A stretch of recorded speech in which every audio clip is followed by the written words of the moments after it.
Conversating?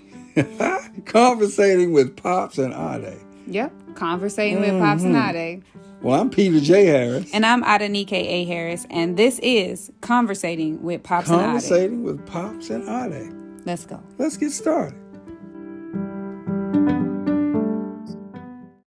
Hey now, welcome back to Conversating with Pops and Ade.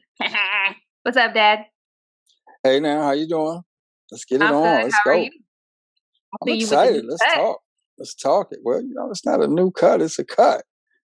It's the same person underneath it handling his business. You no longer look like Wolverine's granddad. No, that's great. You're so handsome now. I can see your face. I wasn't getting any royalties anyway, so. I don't think they ever had his granddad as a character anyway, so that would have been new. That's what I'm saying. Anyway, hey everybody, thank you for coming back and joining us for Conversating with Pops and Ade. Just in case this is your first time, I'm Adenike A. Harris, and this is Who Is You? I'm Pops, Peter J. Harris. So today's topic is non-abusive loved ones, naming them and identifying them. Yes. I'm going to go ahead and go first because non-abusive loved one is something that I coined when I was in graduate school getting my master's in women's studies. And I remember emphasizing in my research and in my work that I was always talking about a non-abusive loved one because I am very aware that sometimes a quote unquote loved one is the person that actually does the harm, does the hurting. Right. And in my thesis, because I wrote it with my dad and as a call and response, he was my co-writer, just as we discussed a womanist approach to healing. I coined non-abusive loved one because that's how I identified him. He wanted to make sure it was known throughout the whole research process that he was not the harm doer, that he was not the abuser. And that is something that I also wanted to make sure was emphasized because, again, we also understand that in some people's experiences and some people's lives, the abuser is actually the father, a biological father. So I needed to make sure that that turn of phrase was there and it was understood. And, so I will get into talking about what that means to me in more detail about how to identify it. But Dad, when you first heard me about a non-abusive loved one, what did that make you feel? Like, how did that resonate with you? Well, frankly, it locked in my role as a healing companion, as a companion and collaborator dedicated to healing and not harm. Because in our earlier versions of public or drafts of the thesis or the titles or other essays we were grappling with, all of a sudden it hit me. It's like I had to clear my throat even back then. Yeah. And I said, wait a minute, this seems to be giving the impression that our healing work is predicated on me and you healing from something I did because we were using father and daughter. And I was like, oh, no. And I can recall viscerally saying, wait a minute, can we pause, hammer time, let's make sure that we clarified it. Yeah, man, I started wearing I started doing like that. But anyway, so it really locked in. Once you found that turn of phrase, it gave me an exhale that I needed to dig in even deeper. Right. No, I agree because I wanted to make sure that it was known, especially to my thesis advisor and my committee, because there actually was a little, tension in there. I believe, that there may have been some personal experience, or as an advisor, there was this visceral reaction to like, well, you keep saying non-abusive loved one, but, loved ones can be abusers as well. So what, and I had to really push to validate that because the reality I wanted to emphasize was, yes, abusers can be loved ones in a sense. And I even put loved in quotes because if you're abusing someone, you're not really loving them. If that's just point blank. But I wanted to emphasize the non-abusive part because that person does not necessarily have to be a family member. And I think in any survivor's life, we all can agree there's that first person we tell. That's that first person that we felt the safety, the Mm-hmm. comfort, and the ability to be able to tell that person. Sometimes it doesn't always go right because you may tell, and that person may tell you to keep you silent. And so to me, that person is not a non abusive loved one, but the Yes. person that you feel the safest with, that you feel that they are trustworthy, that they have always shown a compassionate side, no judgment. Mm-hmm. Also, a person who showcases empathy and understanding of Yes. circumstances surrounding abuse. So, for example, people who you've seen have I would say, the best word that I'm grappling with now is really seeing someone have an understanding and empathy of the community, right? Mm. Understanding abuse, understanding the cycles of abuse, understanding trauma. Those are the characteristics that would fall into someone Mm-hmm. being Mm-hmm. non-abusive, and I really believe that that is what guided me to get to a place where I identified you, Dad, because my Mm. first person was actually a pastor at the church that I went to. Right. She was this woman, and uh, she just built a rapport with me. She built Mm-hmm. a non-abusive relationship of Yes. trust, and it wasn't just because she was in the church. Because again, I am not Mm-hmm. naive to recognizing that there are abusers Right. in the Right. church. So I don't say that it was just the pastor, but I do acknowledge that this woman created those things based on those characteristics. She was empathetic, she was understanding, Mm-hmm. she showed me that she was trustworthy. She asked questions that were supportive, and no matter what I told her prior to actually exposing to her and disclosing to her about my abuse, she showed me that she could be, that I could trust her with my innermost thoughts Mm-hmm. and secrets. So, Mm-hmm. so it could be a friend, it could be a Mm-hmm. coworker, Mm-hmm. all of those things. So, Yes, I like what you're saying. I think one of the ways I would say it is you're searching for a unique individual, or a person who has cultivated and built their capacity to eliminate threat yeah, in the experience. Uh, so that non-abusive term, as I grapple with it, is I say to myself, well, what does that really mean? Uh, how does that connect with, say, victorizing, or yeah, all of these terms for me represent active language.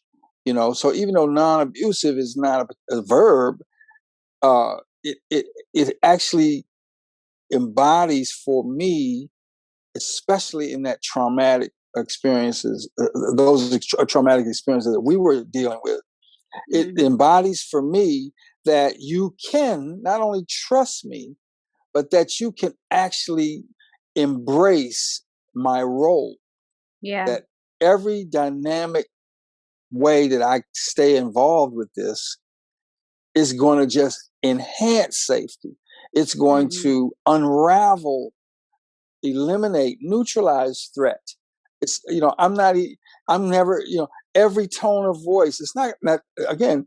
The individuality comes in is that I still am Pops. I still sound like myself. I am right, myself. right, I don't have to fake the language of someone else's approach to right, service or to collaboration. I do it the way that makes me whole, that makes me right, strong. And I think that's an important characteristic is you want a person to be themselves. They don't, so many people, absolutely, what do? They hear, like, what do you say sometimes?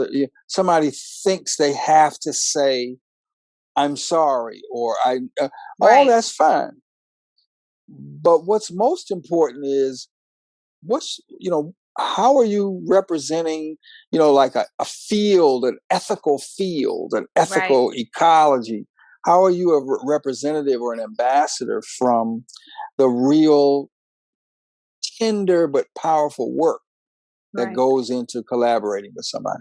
Exactly, because it also is really about what the person who is disclosing is needing. And so Yes, if they're right. trusting you enough to be their non-abusive loved one, like if you have been chosen for someone to share their innermost thoughts, secrets, experiences, Mm-hmm. then it's not your job to actually come to the rescue and save the day. Your job Mm-hmm. really as a non-abusive loved one is to be still, ask how you can be supportive, to, I hear you, thank you for sharing your vulnerability with me. Mm-hmm. you know um Sometimes it feels good to hear someone say, I'm sorry that happened to you, but Mm-hmm. in Mm-hmm. reality, you don't even have to say that. You can just Right. ask the person, what do you need? Because I think that's the biggest thing that people don't understand is when you've gone through a trauma, especially an abuse or a sexual assault or anything like that, your choices were taken away from you. No one asked Mm-hmm. you what you wanted or what you needed, specifically when it came to your body. You were violated.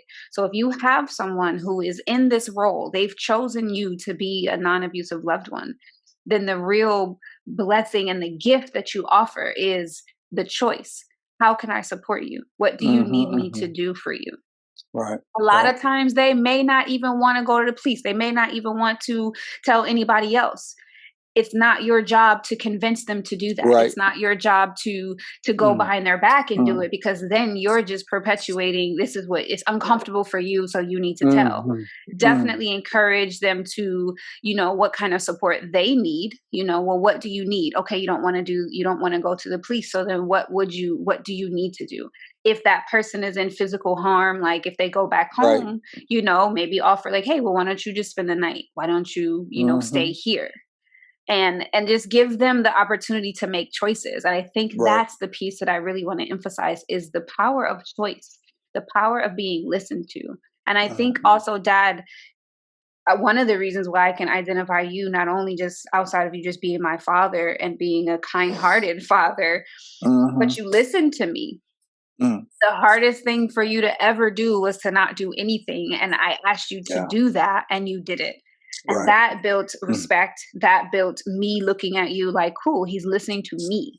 This isn't about him. This isn't about or even my mom. Like, this isn't about you Mm-hmm. two getting back and wanting Right. Right. revenge. Mm-hmm. It was about, okay, Ade asked us not to do anything because she wants to lead the way. And I do believe, yes, because I was an adult when I finally disclosed, I had a little bit more agency than if I was Exactly. 15 or 16. Mm-hmm. But even at 15 or 16, if I had come forward, my choice would not have been for you or mom to Right. retaliate, because at the end of the day, the two people that I would have needed the most could have been arrested. And then now I don't have Right. anybody. Yeah. And so that's kind of like that indiscriminate action, Yeah. which is what I would like sort of call it for this month. So if you say do this or please do this or consider not doing this, and I say no, I'm gonna go on and do what I need to do for my ego or for the Right. righteousness of it. Even that's another way to avoid. It's not necessarily in and of itself Right. abusive or causing more abuse, but it is a way to avoid that stillness. See, because to me, Hmm. stillness is not passivity. In fact, I know I found language for it in the thesis to say I knew that. So, like when I got the news, and I got it from your brother, Yeah. not from you at that moment. Later on, you wrote me and told me what was happening. The part of me, of course, wanted to figure out. I'm on the plane. I'm coming and I'm changing into the superhero costume in the bathroom on the airplane. So that when I land, I'm like, pow, pow, pow. But another part of Hmm. me, and I knew it, I said, no, just listen, just stay. I call it dynamic stillness, dynamic Yeah. patience, even, and eventually what made that decision kept my crib safe and sound so that when you needed it, first, before we went to court, we brought you Yeah. out.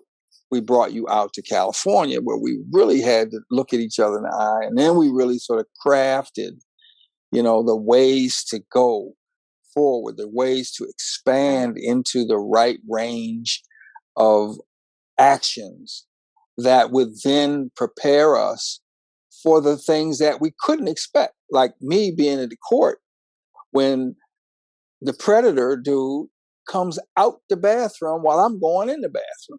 Hmm. And I'm like I remember saying, when you told me that. Yeah. here's my chance, actually, but without overdoing it, I just remember saying, okay, no, this is God, this is the test right here, bro. This is the test. Handle your business and let this system handle its business. And I'm not saying I'm some famous supporter of the justice system or what have you, but in this case, what accounted. Sorry, I'm trying to quote Sister Shahida, Sister Aisha. The accountability that was necessary in that moment was not one-to-one. It was the accountability that he had to go through since we were in the courtroom, and you had benefited from getting the support of the prosecutor, back there in Maryland. So this is, this, and sometimes even now, years later, when you're feeling something and you say, hey man, I just need to talk with you, and we'll clarify. And we might say, well, you want me to just listen, or you want me to listen and then respond? And that's one of the tools that we now use. Right. And vice versa. When I say, all right, I just need to run something by you. I don't need an opinion right now. Just hold on, but let me get it out. Yep. Yeah. And that's so that in its own way, I'm sorry, it just hit me. In its own way, when you craft those kind of ground rules, that's doubly non-abusive. Because now, even the difference in our age and our roles and whatnot, I still get you acting as a non-abusive loved one for me. Right. Because we also have to remember, I also had to remember, like, vulnerability dumping is a thing where you dump all of this stuff on someone. And that, I will say, it's not mine. Vulnerability dumping, I read from Brene Brown, because she is I was going to quote it, but I read the book and it was like, oh, this is a thing. So I'm not claiming that, but it is. It's when you're dumping everything on someone. And then you're like, this expectation already is innately in you, like, oh, I'm going to be too much. I've given everything, but you've never created the boundaries and the real relationship. You didn't just do a little bit at a time. You did everything all at once. So sweet. I got you. That's one of the ways. And I know she goes into so much more, like I could talk about her forever, but, but we just have to remember, as a survivor, as someone who has experienced any type of trauma, it's like, don't put it all on someone and then tell them, oh, don't do anything. I don't want it. Because then what it's doing is clearing your palate. And then now you've just given it to everybody else. And that's not fair to them, Right. Another point I wanted to make also is recognizing that even as a survivor or someone who's gone through something, as you grow and as you do your own healing, you can become a non-abusive loved one to someone else, because you've done the work to prepare yourself to be available. Because a lot of times that also is what happened. Other survivors become the non-abusive loved one in the support system to people who have been abused. And even I also always kind of want to do this because I want to make sure people understand, like, our conversations are not only related to my personal experience with abuse. This all can relate to when people are going through grief, when they've lost someone in their family. Right. They also can go with, social grief of like what's happening in the US from over 2020 into like right now with the Black Lives Matter movement. It's like, how can you be a non-abusive? It's a loved one or an ally. It's really about finding the characteristics of compassion, of listening, of empathy, and really being able to receive and also actively listen, so that you can ask someone else, what is it that you need? How can I support you? Versus trying to automatically give someone a solution for something. It's good in relationships, because I think we've all heard the men and women where men want to fix and women just want to, dump. And, I've heard it in different ways where, I think you said it best, Dad, like when you're like, well, do you want a response or do you want me to just listen? I think that can be in any type of relationship, whether it's parental, whether it's at work, because sometimes you need to vent at work. You ain't really asking for a solution to this work problem. You're asking for, look, I just need to close this door as my coworker and I need to get this, and then you also, you recognize, is this person in your co-working space? Are they trustworthy? Like, can you have clear, unadulterated, like vent sessions with a coworker and not risk them taking what you've said to the higher ups That's and right. make it seem as if you don't, so again, all of these characteristics are relevant in a larger in the whole world, not just as abuse survivors, but also just as human Right. beings. So Yeah, so an atmosphere of reciprocity, of ethical yeah, reciprocity, an yeah, atmosphere of what we used to say in the old days, each one teach one. But in this come context, on I'd now. say each one be one for one Mm, another. And there you have echoes of golden rules and other things. So I come know we're on. running out of time, but I just want to just make sure I got the reciprocity in there, Yes, the ethical because reciprocity. ethical reciprocity. I'm getting applause from the You youngsters. getting applause. Uh, Each one be well, one. That's the each one extra be one. applause.